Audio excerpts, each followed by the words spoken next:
Lecciones de la COVID-19 para la Iglesia del siglo XXI. 5 cambios de paradigma. Hace años observo algunas prácticas y tendencias que encuentro extrañas en la Iglesia latinoamericana de las últimas décadas. Esta pandemia nos ofrece una gran oportunidad para hacer un alto y corregir donde sea necesario prácticas enfermizas o modus operandi incorrectos que hemos adoptado a la hora de hacer iglesia. Debo aclarar que ninguno de los 5 puntos que desarrollaré son cosas malas en sí mismas. De hecho, podría ser todo lo contrario. Estas áreas o prácticas eclesiales específicas, a las que me remitiré, fueron desafiadas por la llegada de la COVID-19 y que, en mi opinión, dejaron al descubierto grandes debilidades en la Iglesia occidental de nuestros días. Prácticas que a lo largo del camino incorporamos a nuestra tradición cristiana y que, sin darnos cuenta, llegaron a ocupar un lugar incorrecto en la lista de prioridades de la Iglesia en el cumplimiento de su misión. De templo-céntrica a misiocéntrica. Para algunos de nosotros la primera sospecha de que la COVID-19 era algo serio fue cuando escuchamos por primera vez que cerrar nuestros templos no sería opcional, sino algo obligatorio. Sin ningún tipo de transición, la gran mayoría de los templos cancelaron sus reuniones por disposición gubernamental. Esto dio lugar a una serie de teorías de conspiración en las cuales, según la licencia hermenéutica utilizada a conveniencia, el gobierno un día fue el faraón y al otro, el César. El cierre de los templos trajo desorientación a la Iglesia. La presión de sus diferentes sectores, unos por abrir y otros por cerrar, causaron grandes conflictos en las comunidades de fe y añadieron al ya insoportable estrés que tenían los pastores. De repente, nos dimos cuenta de que el templo, el edificio, ocupaba un lugar que jamás debió ocupar en el cristianismo. En otras religiones, el lugar de la reunión es determinante. No así en el cristianismo. Cuando Jesucristo vino al mundo a inaugurar su reino, ya existía el templo y la sinagoga. Los judíos ya tenían sus estructuras físicas donde se reunían con fines religiosos. Es muy interesante observar que, para su nuevo movimiento, Jesús no consideró el lugar de reunión como un factor importante o determinante. Tanto para Jesús como para la naciente comunidad cristiana, el lugar de reunión era totalmente irrelevante. Si seguimos a Jesús por los evangelios lo vamos a encontrar en la gran mayoría de las veces en las calles o en alguna casa enseñando. Era un rabino itinerante a quien se le encontraba precisamente donde estaba la necesidad. Como judío, visitó las sinagogas y el templo, pero para ministrar no contaba ni con un lugar específico, ni con un horario. Lo mismo sucedió con la iglesia del primer siglo. Comenzó orando en el templo en los horarios establecidos por la tradición, pero al transcurrir el tiempo, esto fue cada vez menos viable debido a la persecución. Las reuniones entonces se conducían en las casas. Una lectura minuciosa del libro de los Hechos y de las cartas paulinas testifican esta realidad. Hechos capítulo 2, versículo 46, capítulo 5 versículo 42, capítulo 8 versículo 3, capítulo 10 versículo 22, capítulo 12 versículo 12, capítulo 16 versículo 40, capítulo 18 versículo 7, capítulo 20 versículo 20, Romanos capítulo 16 versículo 5, Primera de Corintios capítulo 16 versículo 19, Colosenses capítulo 4 versículo 15 y Filemón capítulo 1 versículo 2. No fue sino hasta la conversión del emperador Constantino en la que los cristianos volvieron a los templos, y la construcción de nuevos edificios cristianos, como catedrales, tomó auge. Al principio, Constantino se limitó a garantizar la paz de la Iglesia y a devolver las propiedades que habían sido confiscadas durante la persecución. Poco después comenzó a apoyar la Iglesia más decididamente. Con el regreso a los templos, también se formalizó la liturgia y se empoderó al clero. Todo esto, con la intromisión del Estado en la vida de la Iglesia. Es a este fenómeno que algunos han denominado la constantinización de la Iglesia. Algunos de los elementos introducidos a ella en esa época, siguen presentes en nuestro tiempo. Ya que muchos cristianos desconocen el origen de estos elementos, prácticas y concesiones, el impacto de Constantino en el presente de la Iglesia es una tarea pendiente para el liderazgo serio del siglo XXI. No pretendo radicalizar este punto y mucho menos oponerme a que la Iglesia tenga edificios, templos o catedrales. No, lo importante es dejar claro que la Iglesia son las personas y el templo es un edificio donde éstas se reúnen. Debemos entender que lo que estaba en la mente de Jesús al establecer su eclesía no tiene nada que ver con estructuras físicas, sino con personas que fueron llamadas. Referencia a Justo González, en Historia del Cristianismo, Miami, 2009. Memoria y perspectiva por él para una misión. Esa comunidad, como lo dijera el mismo Jesús, no hay fuerza en el mundo, ni la muerte, que la pueda paralizar, o detener. Mateo capítulo 16 versículo 18. La llegada de la COVID-19 causó desorientación por el cierre de muchos templos, pero la verdad es que también causó que muchas iglesias se abrieran en maneras que nunca lo habían hecho. Ante la pandemia, muchas iglesias se tornaron a servir a sus comunidades olvidadas, dejando los templos que antes sirvieron para aislarlas de los más necesitados a su alrededor. En cierto sentido, la expresión que se hizo viral con este fenómeno es muy cierta. Los templos están cerrados, pero la iglesia está abierta. La pandemia también hizo que muchos pastores buscaran maneras innovadoras de predicar y enseñar a su congregación. Muchos de los que habían despreciado los beneficios de las redes sociales, encontraron en estas sus mejores aliados para ministrar y mantener la comunicación con sus feligreses. Fue inspirador ver a algunos pastores finalmente entrar al siglo XXI y equiparse adecuadamente para pastorear a sus rebaños desde sus hogares. Otro beneficio colateral del cierre de los templos fue el retorno a los devocionales familiares. Familias que hacía tiempo no oraban o adoraban juntas, volvieron a esta práctica cristiana básica. Al encontrarnos todos en casa por primera vez en mucho tiempo, hubo tiempo para reconectarnos como familia y adorar. Mientras que los noticieros reportaban un aumento en la violencia familiar, muchas familias cristianas testificaban de haber vuelto a encontrarse con ellos mismos y haber regresado a las disciplinas espirituales en el seno familiar. La COVID-19 alteró el mundo, y hoy se habla del regreso a una nueva normalidad. Uno de los mensajes más claros que necesitamos asimilar, luego del cierre de los templos, es que necesitamos movernos de iglesias templocéntricas, donde las actividades ministeriales se desarrollan en un edificio, a comunidades misiocéntricas. Es decir, movidas por la Gran Comisión y el Gran Mandamiento. La Iglesia del Señor no puede ser definida por un edificio ni por un horario. Esta pandemia nos ha enseñado que debemos ser menos rígidos y más adaptables. De esa manera fue que enfrentó la Iglesia del primer siglo cada una de sus crisis, incluyendo la persecución.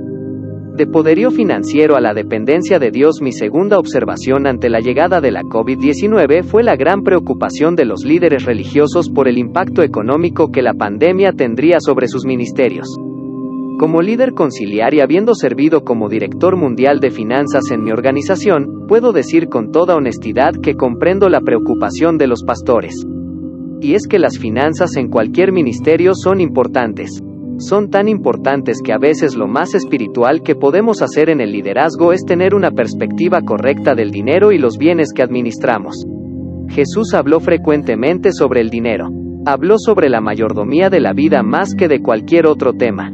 Larry Burkett, escritor norteamericano que dedicó gran parte de su vida al estudio de las finanzas en la palabra de Dios, encontró más de 1000 referencias bíblicas relacionadas con el dinero o los recursos. Su conclusión fue que el tema del dinero es el segundo de mayor cobertura en la Biblia. El primero es el amor. Otro escritor asegura que Jesús habló más sobre el dinero que del cielo o el infierno. 16 de sus 38 parábolas se refieren a cómo administrar los recursos. Además, la Biblia contiene 500 versículos sobre la oración, menos de 500 sobre la fe, pero más de 2350 sobre el dinero o las posesiones. Si la Biblia da tanta importancia al tema de la mayordomía, hacemos bien en prestar atención a sus sabios consejos. Mientras escribo este ensayo, lo hago muy consciente de la vulnerabilidad financiera de muchas iglesias, algunas de las cuales enfrentan momentos muy difíciles y su futuro está en las manos de Dios. Al reflexionar sobre el impacto financiero de la pandemia sobre la iglesia en Occidente, lo primero que se me ocurre es pensar que a veces hemos medido el éxito ministerial usando como único instrumento al presupuesto de nuestro ministerio. O sea, un ministerio con un presupuesto millonario es más poderoso o importante que uno que maneja menos fondos. Es más, muchas veces hemos pensado que el tamaño del presupuesto es evidencia de la aprobación de Dios. Nada puede ser más irracional que este pensamiento. El poderío de la Iglesia del Señor nunca ha estado en sus finanzas. El poder de la Iglesia está en Dios omnipotente. La iglesia más poderosa es aquella que aprende a utilizar los recursos celestiales para resolver sus conflictos terrenales. El ministerio hecho a la manera de Dios jamás carecerá de los fondos necesarios. Dios siempre tiene una manera de financiar sus proyectos. La iglesia más poderosa es aquella que aprende a utilizar los recursos celestiales para resolver sus conflictos terrenales. La llegada de la COVID-19 nos desafía a otro cambio de paradigma, del poderío económico a la dependencia en Dios. En medio de esta pandemia y la estrechez económica que afecta a gran parte de la humanidad, podemos ir a Dios confiadamente y esperar su provisión. El apóstol Pablo escribió a los filipenses: Mi Dios, pues, suplirá todo lo que os falta conforme a sus riquezas en gloria en Cristo Jesús. Filipenses capítulo 4 versículo 19. Es normal que como líderes estemos preocupados por los efectos económicos de la pandemia, pero debemos recordar que la iglesia es de Dios y no nuestra. Está en sus manos, no en las nuestras. Es preciso recordar que esta no es la primera gran prueba por la que atravesamos como iglesia en sus casi 2000 años de existencia. En cada época, Dios en su soberanía, ha tomado cuidado de ella. De las multitudes a las personas. La iglesia del siglo XXI lucha con una crisis de identidad notable. Esto lo podemos observar en el énfasis desmedido que hemos puesto en las multitudes. Para que una reunión cristiana sea evaluada como exitosa, solamente se necesita saber cuántas personas asistieron. Si hubo multitudes, concluimos que fue un éxito. Si la asistencia fue de pocas personas, se suele pensar que fue un fracaso. Hoy, el léxico de la iglesia incluye expresiones como poder de convocatoria, mientras que otros hablan del arrastre que tienen unos pocos ministerios. A veces pareciera que la legitimidad en el ministerio dependiera del número de personas que podemos reunir en nuestras congregaciones. En el ministerio de Jesús, las multitudes fueron la excepción y no la regla. Intencionalmente, Jesús utilizó la mayor parte de su ministerio físico sobre la tierra para desarrollar 12 discípulos. Marcos capítulo 3 versículo 13 al 14. Otra característica interesante del ministerio de Jesús fue el interés que mostró y la atención que prestó a cada persona que acudió a él con una necesidad, a pesar de las multitudes. Ya que son las personas quienes portan y transmiten la COVID-19, hoy se hace imposible congregar multitudes y cumplir con la ley y la cordura al mismo tiempo. El resultado, desorientación en algunos sectores de la iglesia, quienes se acostumbraron a las multitudes y hoy operan con una menor asistencia que la acostumbrada. Se nos olvida que el quórum requerido nos lo dio el mismo Jesús, cuando dijo: porque donde 2 o 3 se reúnen en mi nombre, allí estoy yo en medio de ellos. Mateo capítulo 18 versículo 20. Este no es un punto para controversias, sino para la reflexión. Hay muchos ministerios legítimos, llamados por Dios, que reúnen miles de personas y operan dentro de su voluntad. Pero ¿no sería más sabio prestar mayor atención a la salud de la iglesia que a su tamaño? Pienso que ahí radica nuestro problema. En Latinoamérica durante las últimas décadas parece haber un énfasis exagerado en los números. En los libros y conferencias se habla de crecimiento como si todo crecimiento numérico fuera bueno. Un tumor maligno que aumenta su tamaño es crecimiento, pero a nadie se le ocurriría desear ese tipo de crecimiento. Una iglesia multitudinaria es buena solamente si es saludable. Un énfasis exagerado en el crecimiento numérico nos puede llevar a mirar los indicadores incorrectos a la hora de evaluar nuestro ministerio. Puede causar el descuido de otros aspectos importantes del crecimiento de la iglesia. ¿Dónde queda entonces el crecimiento espiritual de los miembros? Un énfasis exagerado en el crecimiento numérico crea una situación difícil en la mente de muchos pastores de iglesias. A menudo encontramos pastores que se consideran fracasados porque sus iglesias no crecen. La realidad es que sus iglesias no pueden crecer más de lo que crece su comunidad. Esto es simplemente un asunto demográfico. Me llena de esperanza escuchar a los nuevos plantadores de iglesias hablar de su compromiso con la obra. El léxico y la mentalidad de nuestros plantadores está cambiando, producto también de nuestra alianza con la red. Quiera Dios que esta pandemia nos ayude a enfocarnos correctamente y alinearnos con el corazón de Dios para este tiempo. Permita el Señor que prestemos más importancia a las personas que a las multitudes. Que podamos resistir la tentación de volvernos adictos a los números y seamos fieles a nuestro llamado de transformar personas y comunidades en vez de la cada vez más irresistible tentación de llenar templos o estadios. De celebridades a siervos de Dios.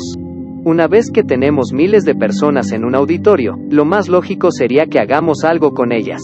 En la era del entretenimiento, me temo que la iglesia latinoamericana está coqueteando con la industria del entretenimiento, olvidando que la competencia con Hollywood es brutal y jugando en su terreno, vamos a perder. No podemos competir con Hollywood porque nuestra misión no es entretener. Al montar nuestros eventos hoy es imprescindible pensar en quienes vamos a invitar para llenar las expectativas de esas multitudes que hemos convocado y que han respondido. El problema es que las exigencias del mercado son cada vez más estrictas, como también son altos los honorarios de quienes participan en los eventos. Como si esto fuera poco, es cada vez más común en nuestros medios que aquellos que se suscriben a esta modalidad exijan no solamente honorarios similares a los cantantes y oradores seculares, sino también que demandan un trato de celebridad. Quisiera pensar que llegamos a este punto inocentemente. Fue quizás el deseo de hacer las cosas con excelencia lo que nos trajo hasta acá. Pero es tiempo de reflexionar. Como estudiante de la Biblia, me gusta escuchar buenos oradores. Como aficionado al canto y la música, me encanta escuchar a buenos intérpretes de la música cristiana. Creo firmemente que a Dios hay que ofrecerle lo mejor, que se debe remunerar de manera justa a aquellos que ministran en las iglesias. Primera de Corintios capítulo 9 versículo 13, y que jamás se les debe explotar o tomar ventajas de ellos. Pero, ¿celebridades cristianas? La idea no es nueva. El apóstol Pablo tuvo que tratar con los superapóstoles en Corinto, los hipnotizadores de Galacia y los falsos maestros que llegaron a Filipos. Confrontando a los corintios, les dice, así, pues, ténganos los hombres por servidores de Cristo, y administradores de los misterios de Dios. Primera de Corintios capítulo 4 versículo 1. Es interesante notar que en esta ocasión Pablo usa un término diferente para servidores y es la palabra operetes, diferente de doulos, esclavo, y diáconos, siervo. Esta palabra usualmente se usa para describir a alguien que está subordinado a un superior de quien toma órdenes, pero describe propiamente a los remeros que se encontraban en la parte más inferior del barco. Usualmente estos remeros estaban en la oscuridad, la humedad y encadenados y lo único que hacían era remar hora tras hora y día tras día. Los remeros de la parte más inferior del barco eran los nadie. No eran reconocidos, nadie bajaba hasta donde ellos estaban. En ese mismo orden, Pablo exhorta a los filipenses a que no busquen su propio provecho sino el de los demás. Para ello pone como ejemplo al prototipo perfecto. Haya, pues, en vosotros este sentir que hubo también en Cristo Jesús, el cual, siendo en forma de Dios, no estimó el ser igual a Dios como cosa a que aferrarse, sino que se despojó a sí mismo, tomando forma de siervo, hecho semejante a los hombres, y estando en la condición de hombre, se humilló a sí mismo, haciéndose obediente hasta la muerte, y muerte de cruz. Filipenses capítulo 2 versículos 5 al 8. Reina Valera 1995. El liderazgo cristiano de hoy deja mucho que desear, y a la luz de este pasaje nos estamos quedando muy cortos.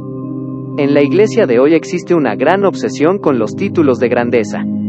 Sus líderes prominentes se sienten halagados por invitaciones a la casa de gobierno, aunque allí tengan que sacrificar convicciones de toda una vida, vendiendo a sus propios hermanos si fuera necesario, o peor aún negociando su primogenitura divina.